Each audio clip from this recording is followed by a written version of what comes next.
You know that sound a server makes right before it dies? It's not a beep.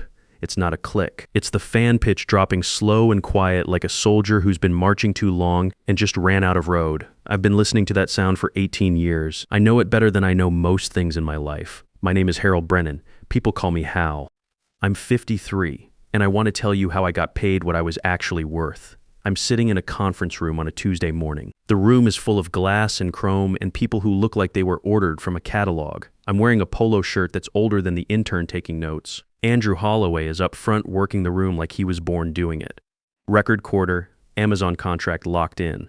Optimized throughput across 3 regional hubs. He keeps saying we. I start counting how many times he says I instead. By the end of the presentation, the number is 22. Andrew co-founded Tech Logistics Corp with me back in 2010 out of a garage in Tampa. I wrote FlexCore, the logistics platform that runs everything. Every shipment, every manifest, every API call that keeps this company alive passes through code I built on a laptop with a cracked screen while deployed on the USS Missouri. Andrew handled the business side. That was the deal. It worked for a long time. The thing is, back in the Navy, we had a saying, mission first, people always. It meant you get the job done, but you take care of your crew. Andrew used to understand that. We'd work 16-hour days debugging code, and he'd make sure there was pizza and beer afterwards. He'd ask about my son Timothy. Remember when Carol and I were having rough patches? That Andrew, the one who gave a damn about people, that guy disappeared somewhere around year 10. Then he announces the restructuring, workforce optimization initiative, right sizing for competitive advantage. He says this while wearing a watch that could pay off my truck twice. The worst part isn't the corporate speak. The worst part is how he won't look at me while he says it. 18 years, and the man won't make eye contact when he's about to screw over half the people who built this place. I write the number 22 on the back of my agenda and fold it in half. I've been at Tech Logistics for 18 years. VP engineering title, no equity, and a salary that hasn't moved the way the market has. I told myself that was fine. I told myself loyalty counted for something. I told myself Andrew would remember who kept the lights on during the lean years. I told myself a lot of things. The meeting breaks up into smaller groups. Synergistic alignment discussions, Andrew calls them. I watch him work the room, all handshakes and shoulder pats, and I think about the nights we spent in that garage. The mini fridge that only worked half the time. The router we bought at a pawn shop because we couldn't afford a new one. He was different then. We both were 3 days after the board meeting. I'm in the break room eating lunch because the HVAC in the server room is making a grinding noise that drills straight into my back teeth. I've had chronic back pain for 3 years. 18 years of server room posture will do that. In the Navy, they taught us to maintain our equipment before ourselves. Old habits. I'm eating a sandwich and not talking to anyone when Wesley Parker pulls out his laptop at the table behind me. Wesley is 28, junior systems architect. He lists blockchain enthusiast in his email signature. Last week, he asked me which port to use for SSH. The week before that, he wanted to know why we couldn't just migrate everything to the cloud overnight.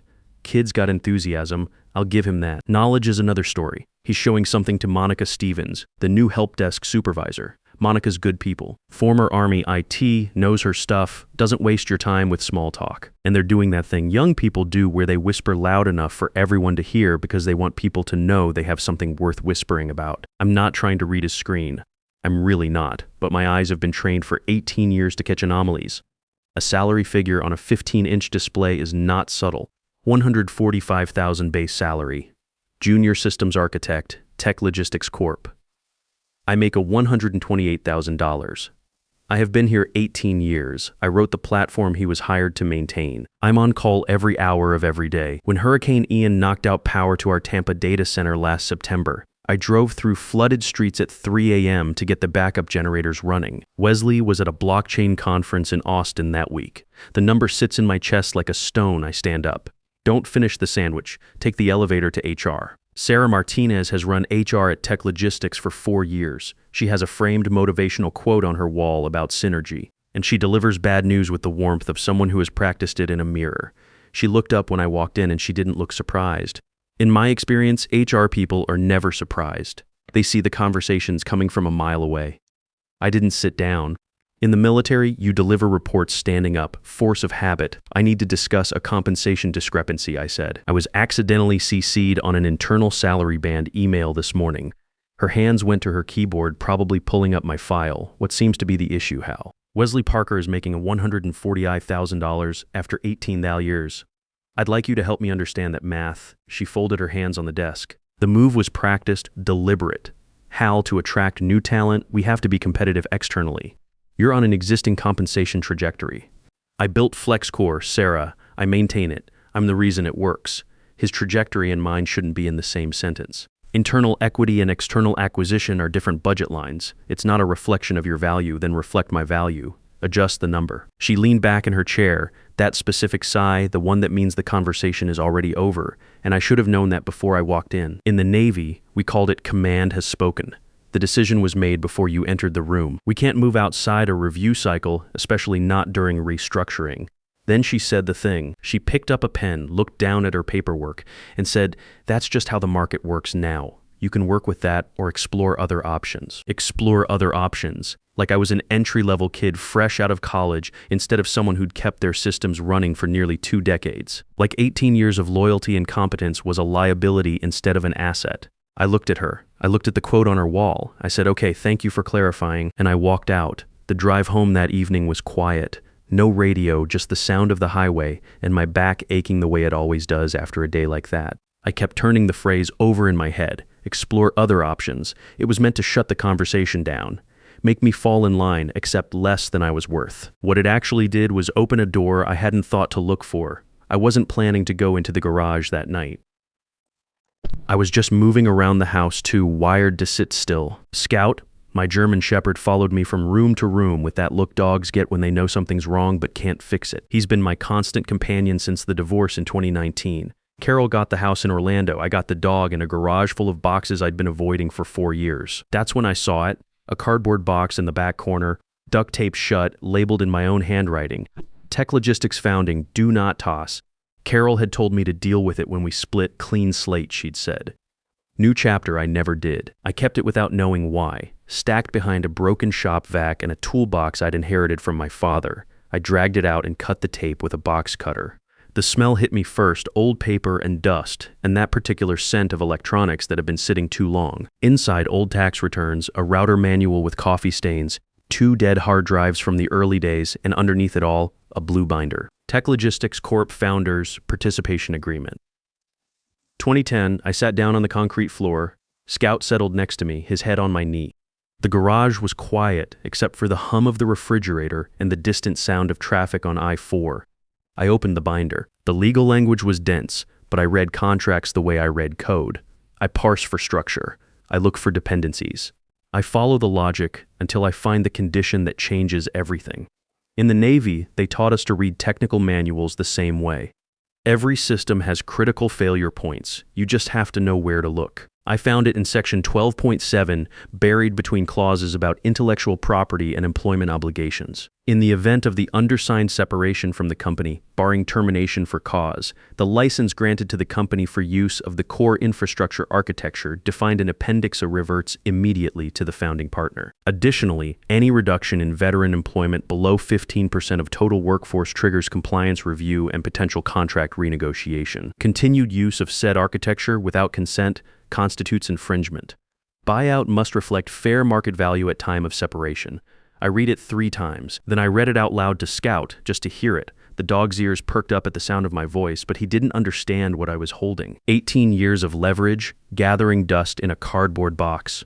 Back in 2010, Tech Logistics was 2 weeks from shutting down. Andrew was sweating through every shirt he owned, sleeping maybe 3 hours a night. The investors were pulling out and he needed me to stay.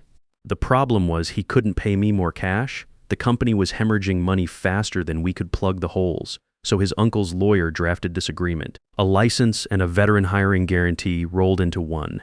Tech Logistics could use FlexCore as long as I was there. If I left, the license died with me, unless they bought the rights outright, which they never did because at the time the company was nearly broke and nobody thought FlexCore would ever be worth much. Andrew thought he was buying time.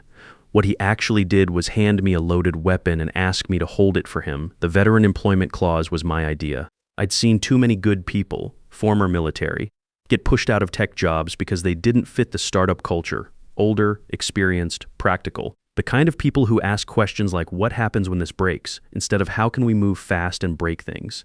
Andrew agreed to it because he needed me more than he needed to argue.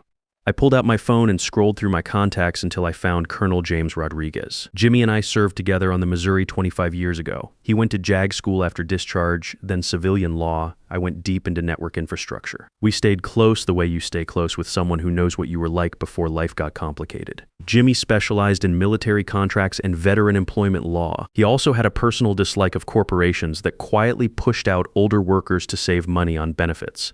Perfect combination for what I had in mind. I sent him a photo of section 12.7 and typed, hypothetical question, how enforceable is this? His reply came back in under 2 minutes. Not a text, a phone call. Tell me you have the original document, I'm holding it.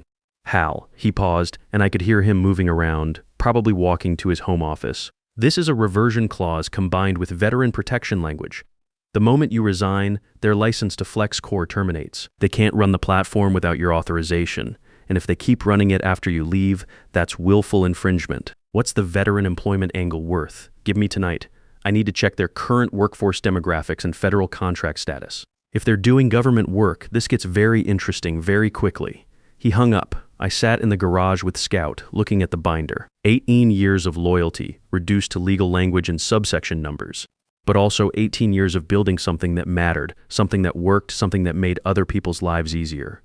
At 11:55 p.m., Jimmy called back. His voice had changed, tighter, like a man who just found something in the wall of a house he wasn't expecting. Andrew filed a patent on FlexCore in 2019, under his personal name, not the company's. Didn't consult you, didn't notify you. I was quiet for a moment. The betrayal wasn't just about money, it was about erasure. 18 years of 2 a.m. emergency calls while he slept. 18 years of being on call every holiday, every weekend.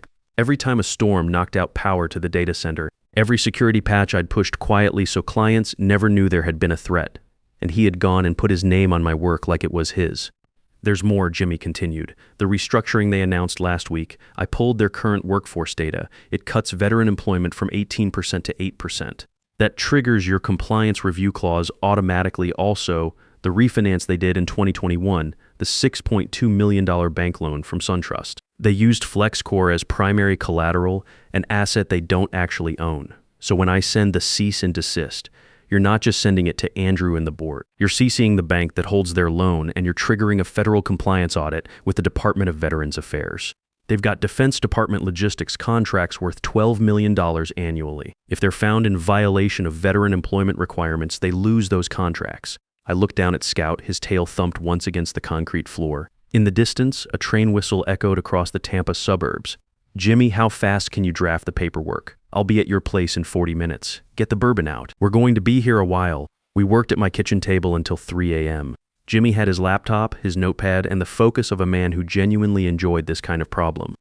Scout lay under the table, occasionally lifting his head when one of us got up for more coffee. The bourbon sat mostly untouched. This was work that required clear heads. We went through the 2010 agreement line by line and cross-referenced it against the current FlexCore codebase structure I had documented over the years. The authentication protocol I wrote in that garage was still the spine of everything. Every API call, every database query, every login request ran through my original architecture. They had built a company on top of my foundation and somewhere along the way convinced themselves the foundation belonged to them.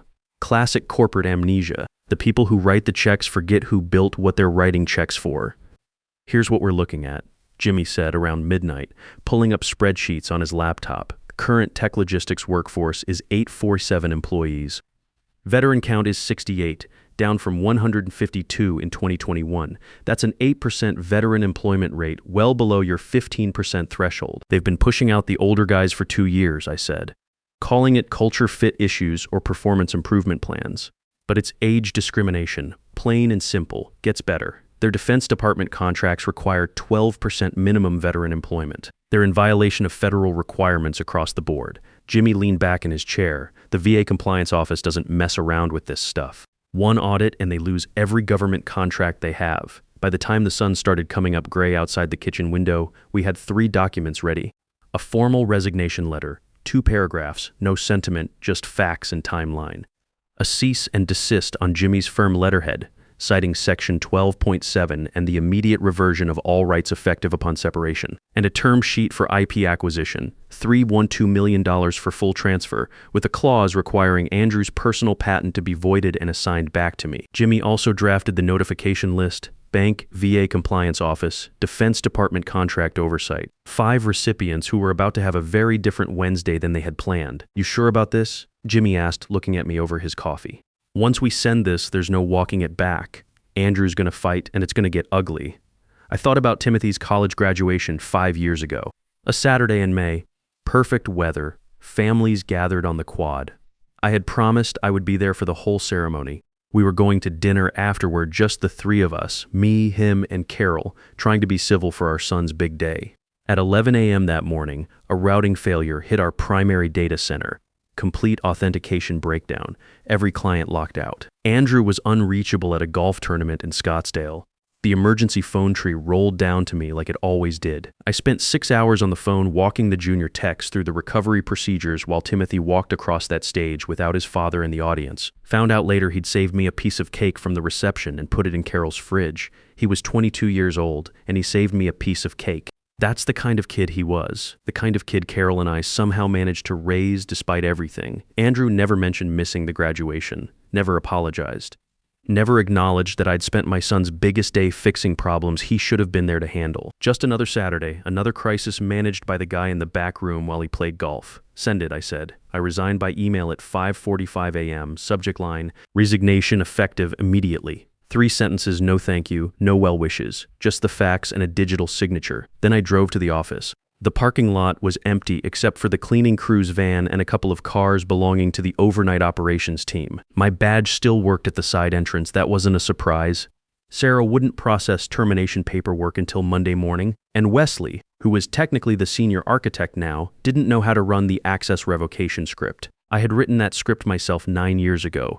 Nobody else had ever touched it. I took the stairs to the executive floor. The building was quiet except for the hum of the air conditioning and the distant sound of vacuum cleaners. I moved quietly down the hallway and pushed open Andrew's office door. He never locked it. Said it was about maintaining an open door culture, but really it was because he liked people to see his corner office with the floor-to-ceiling windows. The room was dark except for the parking lot lights coming through those windows. I walked around his desk and placed a manila envelope in the center of his chair. On top of it, a USB drive. The USB contained 1 file. Read me first, text TIFF, a plain text document. 18 years of incident reports. Every 2 a.m. emergency call. Every weekend I'd spent in the server room while he was at barbecues or kids' soccer games. Every security patch I'd pushed quietly so clients never knew there had been a threat. Dates, times, incident numbers, resolution details. No emotion, no commentary, just the record of what I had actually done while he was taking credit for it at board meetings. I wrote 2 words on the front of the envelope in black Sharpie. Fair market value. Then I walked out. The morning air outside was cold and smelled like wet asphalt and jasmine from the landscaping. I sat in my truck for a moment before starting the engine. I had just resigned from the only job I'd held for 18 years. I had just left an envelope on the chair of a man I used to call a friend, and somewhere in the back of my head, a voice was asking whether I had just made the worst mistake of my life. I drove to a Waffle House 2 blocks from the office.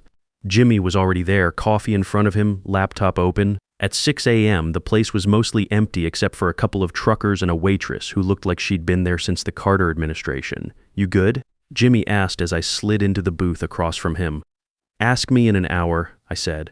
I ordered coffee and eggs I knew I wouldn't finish. We had a view of the Tech Logistics building through the restaurant windows. The lights on the executive floor came on at 7:15. Andrew's silver Porsche pulled into his reserved spot at 7028, right on schedule. The dead man switch was built into FlexCore's authentication layer. I had coded it in 2012 as a maintenance safeguard, a license token that needed manual renewal every 30 days via a command line script only I knew how to run. It was part of my regular routine, quiet and invisible, the kind of background process that keeps systems running and nobody thinks about until it stops happening. I hadn't run the renewal this month.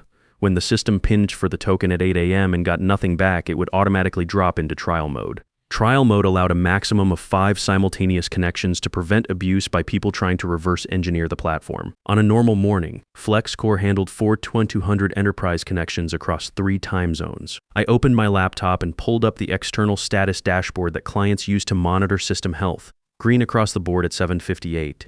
Still green at 7:59. At 8:02, the latency indicator spiked yellow. License verification pending. At 8:04, the dashboard went red. System degraded, connection refused. By 8:07, it read service interruption, status critical.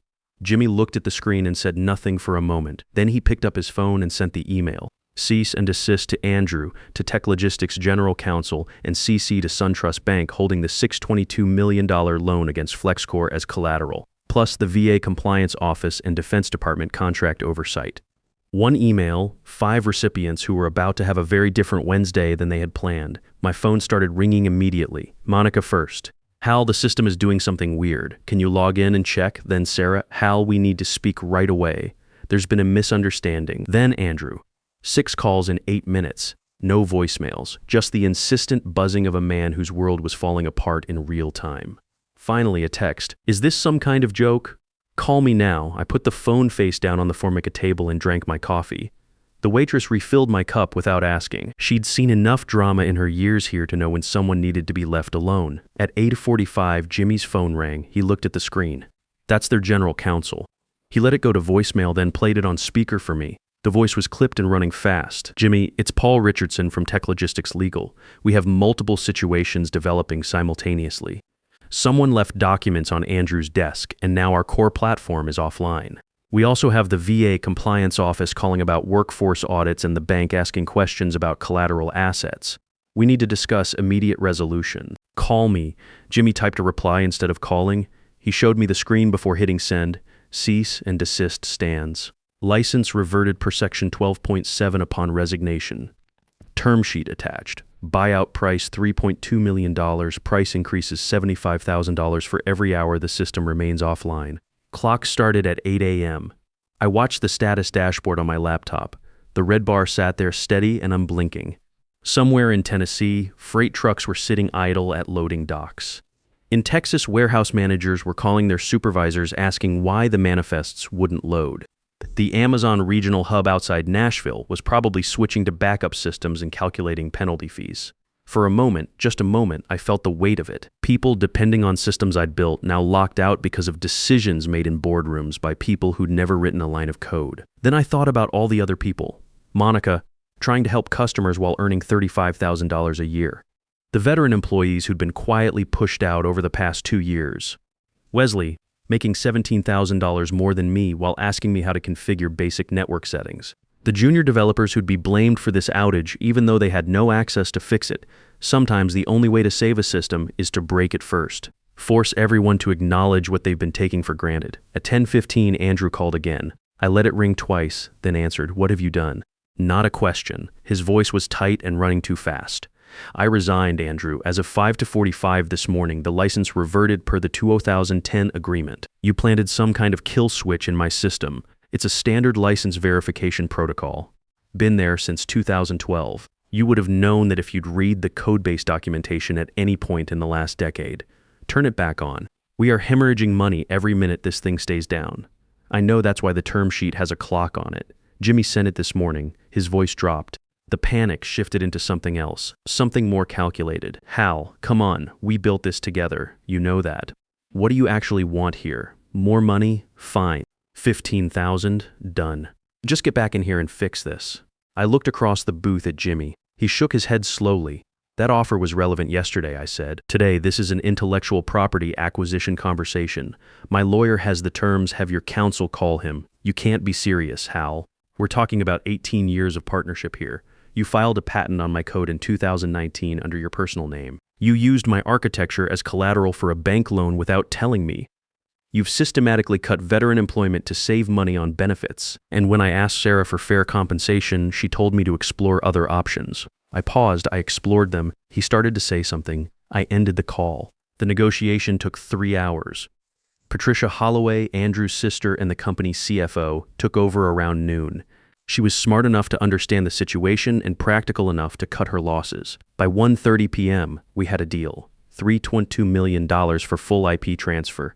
Andrew's personal patent voided and assigned to the transfer agreement. A public statement acknowledging that FlexCore was designed and built by me. And a commitment to restore veteran hiring to 15% within 6 months. When Jimmy confirmed the wire transfer was in motion, I opened a terminal window on my laptop, typed the license renewal command I'd been running manually for 11 years, hit enter. The authentication server accepted the token in under a second. FlexCore ran its integrity check, restored the connection limits, and brought all modules back online. On the status dashboard, the red bar turned yellow, then green. All services operational, total downtime, 5 hours and 23 minutes. Jimmy poured bourbon into our coffee cups. We sat there watching the tech logistics building through the window, neither of us saying much. There wasn't much that needed saying. The money cleared the next morning. I paid off Timothy's student loans before I did anything else, then the mortgage. Then I bought a truck that starts on the first try in cold weather, which matters more than it sounds when you've spent 3 winters with a vehicle that didn't. Wesley quit 6 weeks later. Turns out maintaining a platform you don't understand is a different job than interviewing for one. Monica got promoted to senior systems administrator with a $40,000 raise. Andrew kept his title but lost operational authority to a new COO Patricia brought in from Atlanta. I'm writing this from a screened porch in the Florida Keys. Scout is 10 now, moving a little slower but still good company. I've got a consulting contract with a defense contractor in Jacksonville. They pay me $200 an hour to solve problems that stumped their internal teams. Work when I want, fish when I don't. Last month, Timothy sent me a text.